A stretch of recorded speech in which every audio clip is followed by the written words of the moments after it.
Hello guys, नमस्कार and welcome back to my channel Vijay guide. Guys, आज की इस क्लास में हम पढ़ने जा रहे हैं फिक्स्ड प्रीपोजिशन। मेक वर्ब के बाद प्रीपोजिशन लगाने से उनके क्या क्या अर्थ निकलेंगे जानेंगे इस क्लास में। तो चलिए देखते हैं फिक्स्ड प्रीपोजिशन। गाइस, मेक जो वर्ब है अपनी MEKE, मेक वर्ब के बाद इन, ऑफ, फ्रॉम, ऑफ, बाय और फॉर लगाने से इनका क्या अर्थ निकलता है जानेंगे इस क्लास में। मेक की जो थर्ड फॉर्म है वो मेड और सेकंड फॉर्म भी मेड ही होती है। तो ये जो फॉर्म आपको दिखाई दे रही है, made in, made of, made from, made up of, made by और मेड फॉर, यहाँ पर ये थर्ड फॉर्म के रूप में यूज हो रही है और होने जा रही है आगे वाक्यों में भी। तो दोस्तों, अगर मेड के बाद इन लगा दें तो उसका क्या अर्थ निकलेगा? कोई चीज कहाँ बनी हुई है। मेड इन अगर किसी वाक्य में हम यूज करते हैं तो हम बताना चाह रहे हैं कि ये वस्तु कहाँ बनी हुई है, अर्थात स्थान का बोध हमें ये कराती है। जैसे दिस कार इज मेड, ये कार बनी हुई है इन इंडिया, भारत में। यानी मेड इन के बाद हमेशा स्थान का यूज हम करते हैं। इसी तरह मेड ऑफ के बाद हम क्या लगाते हैं? मेड ऑफ क्या दर्शाता है दोस्तों? मेड ऑफ भौतिक परिवर्तन दर्शाता है। कोई वस्तु किसी पदार्थ की बनी है और वो पदार्थ उस वस्तु में दिखाई दे रहा है, वो पदार्थ पूरी तरह परिवर्तित नहीं होता है, तो उसको हम कहते हैं भौतिक परिवर्तन। तो भौतिक परिवर्तन दर्शाने के लिए हम मेड ऑफ का प्रयोग करते हैं, जबकि रासायनिक परिवर्तन दर्शाने के लिए हम मेड फ्रॉम का प्रयोग करते हैं।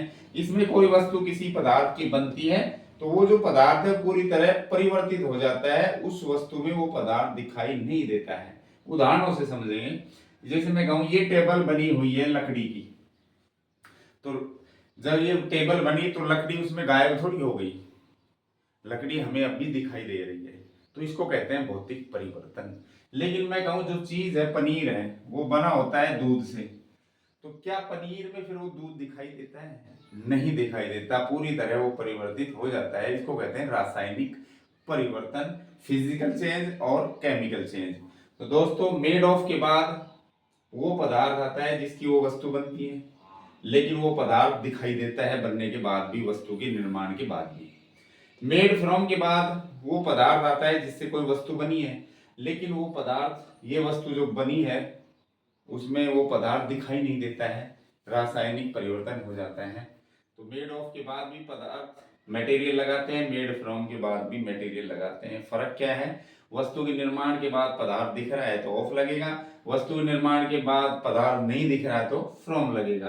टेबल लकड़ी की बनी है, पनीर दूध से बनता है, बना हुआ है, तो दूध, पनीर में दूध दिखाई नहीं देता इसलिए फ्रॉम लगेगा, और टेबल में लकड़ी दिखाई देती है इसलिए ऑफ लगेगा।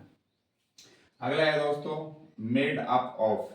मेड अप ऑफ का भी वही है, निर्माण होना, बना होना, लेकिन फर्क क्या है? ये निर्माण के विविध घटक दर्शाता है। कोई चीज अनेक घटकों से बनी हो, 2 घटकों से, 3 घटकों से, 10 घटकों से, कितनी भी चीजों से बनी हो, अलग अलग विभिन्न प्रकार की चीजों से, या एक ही प्रकार की अनेक चीजों से बनी है, तो विभिन्न घटक दर्शाने के लिए हम मेड अप ऑफ का यूज करते हैं, मेड ऑफ का यूज नहीं करते। निर्माण के विविध घटक, जिसमें कहूं ये जो कमेटी है ये बनाई गई है किससे?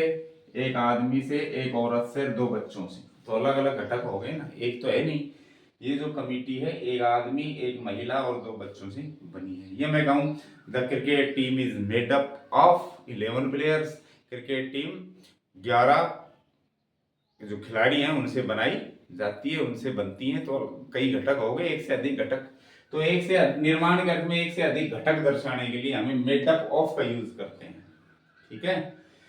मेड बाई दोस्तों निर्माता को दर्शाता है, कोई वस्तु किसके द्वारा बनाई गई वो दर्शाने के लिए हमें मेड बाई का यूज करना पड़ता है। जैसे मैं कहूं ये एप्लीकेशन बनाई गई थी गूगल के द्वारा, तो निर्माता कंपनी क्या हुई? गूगल। ठीक है। तो इसमें कोई व्यक्ति भी हो सकता है, जिसमें कहूं this painting was made by my son, this painting was made by Sita. यानी ये काम, ये जो निर्माण का काम है किसके द्वारा किया गया है, ये कोई कंपनी भी हो सकती है, कोई व्यक्ति भी हो सकता है। ओके, तो वो दर्शाने के लिए हम मेड बाय का यूज करते हैं। इसके अलावा मेड फॉर और है अपना।